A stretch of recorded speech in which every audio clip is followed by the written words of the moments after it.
Assalamualaikum warahmatullahi wabarakatuh. Perkenalkan, kami dari kelompok 2ADS ingin mempresentasikan hasil kerja kami dengan saya, Alia Amara Ananta, dengan NIM 123450075. Saya Muhammad Noval Algani dengan NIM 123450116.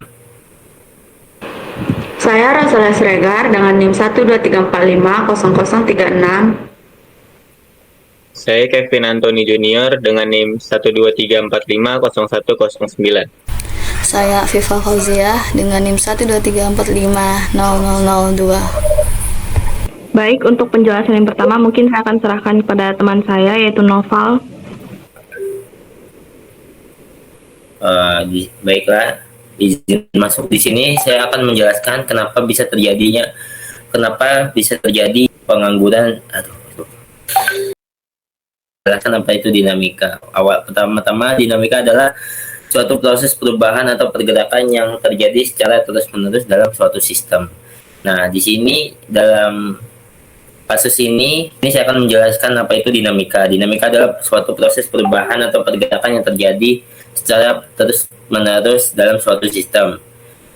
Dalam kasus ini yaitu pengangguran. Ada beberapa penyebab kenapa bisa terjadi dinamika pada pengangguran. Yang pertama itu bertambahnya jumlah pekerja namun kurang terjadinya lapangan pekerjaan. Banyak orang yang bergabung ke angkatan kerja namun tidak sebanyak lebih banyak daripada lapangan pekerjaan yang tersedia. Lalu yang kedua itu ada perubahan ekonomi. Sektor jasa seperti perdagangan dan perawatan kendaraan yang berkembang, tetapi sektor tradisional seperti pertanian mengalami penurunan. Yang ketiga itu ada perbedaan gender, yang dimana lebih banyak laki-laki yang bekerja dibandingkan perempuan. Meskipun mulai banyak perempuan yang bekerja, namun tetap lebih rendah daripada laki-laki. Yang keempat itu ada pendidikan. Biasanya lulusan SMK lebih sering sulit mendapat pekerjaan karena keterampilan mereka tidak sesuai dengan kebutuhan pasar, dan kebanyakan perusahaan sekarang mensyaratkan harus lulus setidaknya S1. Yang kelima, wilayah yaitu wilayah perkotaan dan pedesaan. Pengangguran lebih banyak terjadi di kota karena tingginya persaingan kerja dibandingkan di desa. Yang keenam, ada jenis pekerjaan. Sebagian besar pekerjaan di sektor informal atau paruh waktu karena pekerja paruh waktu yang layak masih terbatas. Baik, dengan dataset yang sudah kami ambil, dengan dataset yang ada, sudah kami olah data-datanya. Di sini kami merata-ratakan semua jumlah pengangguran yang ada di Lampung menurut tahunnya dari 2021 sampai 2023. Lalu setelah kami dapatkan yaitu persentase pengangguran tertinggi di Bandar Lampung, persentase pengangguran tertinggi yang ada di Lampung yaitu di Bandar Lampung 21,8%. Lalu pengangguran terendah yaitu ada di Mesuji 1,5%. Dan ini grafik lainnya. Baik, saya akan menyerahkannya kepada teman saya lagi. Oke, selanjutnya itu ada tabel distribusi berapa persen pengangguran di Lampung itu tersebar di masing-masing kabupaten gitu. Seperti yang bisa dilihat dari grafik sebelumnya dan grafik yang pie chart sekarang ini, kalau pengangguran terbesar itu ada di Bandar Lampung dengan 21%. Dan pengangguran terendah itu ada di Tanggamus. Itu di Tanggamus itu yang warna ungu 55,7%. Dan kalau untuk yang tahun 2023 sendiri itu ada di Pringsewu 5,2%, dan yang paling sedikit penganggurannya itu ada di pesisir barat 1,5%. Selanjutnya bisa dilihat grafiknya lagi yang warna biru. Tabel yang warna biru itu tabel distribusi di tahun 2021 memiliki nilai maksimalnya itu 5.000 dengan frekuensinya 1, dan nilai paling rendahnya itu 0 dengan frekuensinya 3.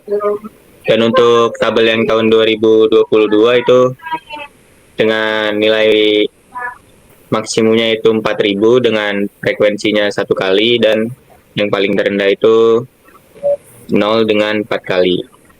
Dan untuk yang tabel 2023 maksimumnya 6.000 nilai dengan frekuensinya 1 kali. Dan yang selanjutnya itu tabel selanjutnya akan dijelaskan dengan teman saya. Untuk perbandingan tingkat pengangguran di berbagai daerah di Provinsi Lampung dari tahun 2021 sampai tahun 2023, Bandar Lampung tingkat pengangguran mengalami penurunan dari 10% pada tahun 2021 menjadi 9% pada tahun 2022, tetapi kembali naik sedikit menjadi 9,4% pada tahun 2023. Hal ini menunjukkan perlunya pengawasan terhadap kebijakan ekonomi di wilayah ini. Untuk di Lampung Selatan, tingkat pengangguran cenderung menurun dari 5,6% pada tahun 2021 ke 5% pada tahun 2022, namun sedikit meningkat menjadi 6% pada tahun 2023. Meskipun ada kenaikan, angka ini masih cukup stabil dibandingkan daerah lain. Untuk Lampung Selatan, tingkat pengangguran mengalami kenaikan konsisten yakni dari 6,3% pada tahun 2021, 6,5% pada tahun 2022, hingga 6,6% pada tahun 2023. Hal ini menunjukkan perlunya evaluasi terhadap faktor-faktor penyebab peningkatan. Lampung Utara pada tahun 2021 5,1% menjadi 5% pada tahun 2022, dan untuk tahun 2023 menjadi 5,1% kembali. Untuk Tanggamus dari tahun 2021 ada 4,8% dan tahun 2022 ada 4,5%, dan untuk tahun 2023 ada 4,6%. Ini mencerminkan tren yang positif. Untuk daerah metro pada tahun 2021 ada 5,5%, untuk tahun 2022 ada 5,2%, dan untuk tahun 2023 ada 5,3%. Hal ini mengidentifikasinya perlu perhatian lebih terhadap daerah ini. Pada tahun 2021 ke 4,6% pada tahun 2022, dan tetap stabil di 4,6% pada tahun 2023. Ini mencerminkan tren yang positif. Untuk metro, tingkat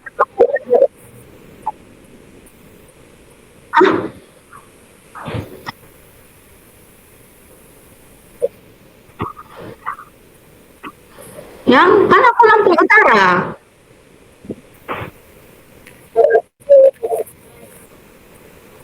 Oh, maaf. Mulai dari awal ulang. Dari Lampung Utara kan? Untuk Lampung Utara dari 5,1% menjadi 5,5. Untuk Lampung Utara pada tahun 2021 5,1% menjadi 5% pada tahun 2022, dan untuk tahun 2023 menjadi 5,1% kembali. Untuk Tanggamus dari tahun 2021 ada 4,8% dan tahun 2022 ada 4,5%, dan untuk tahun 2023 ada 4,6%.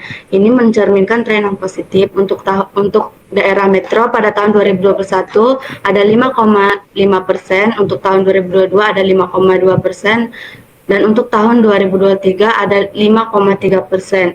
Hal ini mengidentifikasinya perlu perhatian lebih terhadap daerah ini. Sini saya akan menjelaskan mengenai dinamika pengangguran Provinsi Lampung, analisis data statistika. Saya akan menjelaskan mengenai bagian ini, yaitu peta dari Provinsi Lampung Selatan. Peta dari Provinsi Lampung. Di sini ada 15 kota atau kabupaten di Provinsi Lampung. Tercatat bahwa jumlah pengangguran terbanyak ada di Kota Bandar Lampung, yaitu mencapai 40 ribuan orang setiap tahun. Di sini juga terdapat map dari Bandar Lampung, di mana pada studi kasus permasalahan ini berfokus pada tingkat pengangguran dan partisipasi angkatan kerja di Provinsi Lampung, khususnya di Kota Bandar Lampung. Berdasarkan data yang ada, Kota Bandar Lampung memiliki jumlah pengangguran terbanyak di Provinsi Lampung, dengan angka mencapai 40.000 orang setiap tahunnya. Selain itu, analisis tingkat partisipasi angkatan kerja atau TPAK berdasarkan jenis kelamin menunjukkan fluktuasi yang signifikan pada kedua gender antara tahun 2021 hingga ke tahun 2023, dengan penurunan terbesar pada tahun 2022 dan 2023. Untuk rumusan masalah yang bisa diambil, kenapa Kota Bandar Lampung sendiri memiliki angka pengangguran yang tinggi?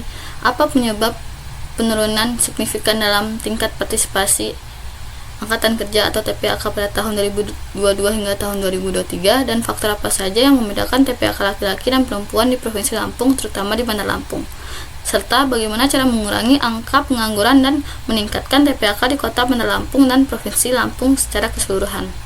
Untuk kendala-kendala yang dihadapi dalam kasus ini, yaitu yang pertama, tingginya angka pengangguran di Kota Bandar Lampung sendiri, yaitu mencapai 40 ribuan orang setiap tahunnya, seperti yang ada di sini. Hal ini menunjukkan adanya ketidaksesuaian antara jumlah angkatan kerja dan lapangan pekerjaan yang tersedia. Fluktuasi TPAK yang tidak stabil, penurunan TPAK yang signifikan pada perempuan pada tahun 2022 hingga tahun 2023 bisa disebabkan oleh faktor ekonomi, sosial, kebijakan ketenagakerjaan yang tidak mendukung. Lanjut, keterbatasan lapangan pekerjaan. Mungkin adanya keterbatasan dalam pengembangan sektor-sektor ekonomi tertentu yang dapat menyerap tenaga kerja sehingga menyebabkan tingkat pengangguran yang tinggi. Misalnya, adanya ketimpangan gender dalam TPAK. Di sini bisa dilihat untuk TPAK laki-laki yaitu warna biru dan perempuan warna pink keorenan, menunjukkan angka yang tidak seimbang dengan penurunan yang lebih besar pada perempuan yang bisa terkait dengan perbedaan akses terhadap kesempatan kerja. Nah, untuk metode yang akan dilakukan yaitu menganalisis kasus ini menggunakan data statistik mengenai TPAK dan angka pengangguran di Provinsi Lampung sendiri, yaitu terutama di Bandar Lampung pada tahun 2021 hingga tahun 2023. Data ini dianalisis secara deskriptif dengan menggunakan perubahan angka TPAK dan pengangguran berdasarkan jenis kelamin yang muncul selama periode tertentu. Selain itu, untuk peta distribusi pengangguran Provinsi Lampung memberikan gambaran wilayah yang paling terdampak. Untuk upaya yang akan dilakukan berdasarkan temuan kasus ini, yaitu pertama dari pengembangan sektor industri yang mampu menyerap tenaga kerja. Pemerintah daerah bisa mendorong pengembangan sektor yang memiliki potensi besar untuk menciptakan lapangan pekerjaan seperti sektor teknologi misalnya, pariwisata ataupun manufaktur, sehingga tidak adanya gap antara pihak gender laki-laki dan pihak gender perempuan. Yang kedua, bisa melakukan pelatihan keterampilan bagi pengangguran. Misalnya, keterampilan atau pendidikan vokasional dapat diperkenalkan untuk meningkatkan keterampilan tenaga kerja yang menganggur ini. Kemudian adanya kebijakan ketenagakerjaan yang mendukung kesetaraan gender untuk mengatasi ketimpangan gender dalam TPAK.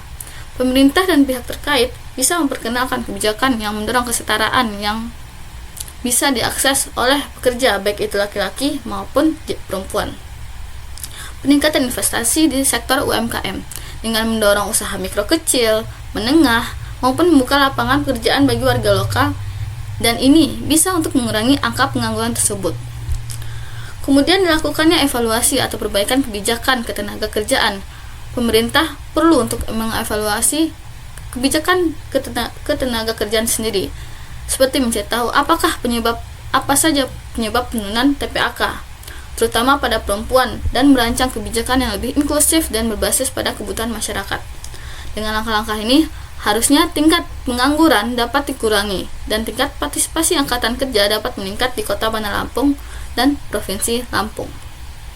Dari presentasi kita, kesimpulan didapatkan yaitu tren jumlah pengangguran secara umum menurun dari 2021 sampai 2023.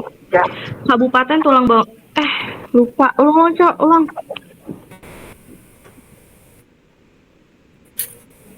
Tunggu. Sorry. Baik, dari presentasi kami, kesimpulan yang didapatkan yaitu tren jumlah pengangguran secara umum menurun dari 2021 sampai 2023. Kota Bandar Lampung memiliki jumlah pengangguran tertinggi, dan Kabupaten Metro dan Pesisir Barat memiliki jumlah pengangguran yang relatif rendah. Data ini dapat digunakan untuk menyusun strategi penanggulangan pengangguran. Baik, mungkin itu saja yang dapat kami sampaikan. Mohon maaf apabila ada salah kata dari kelompok kami. Wassalamualaikum warahmatullahi wabarakatuh.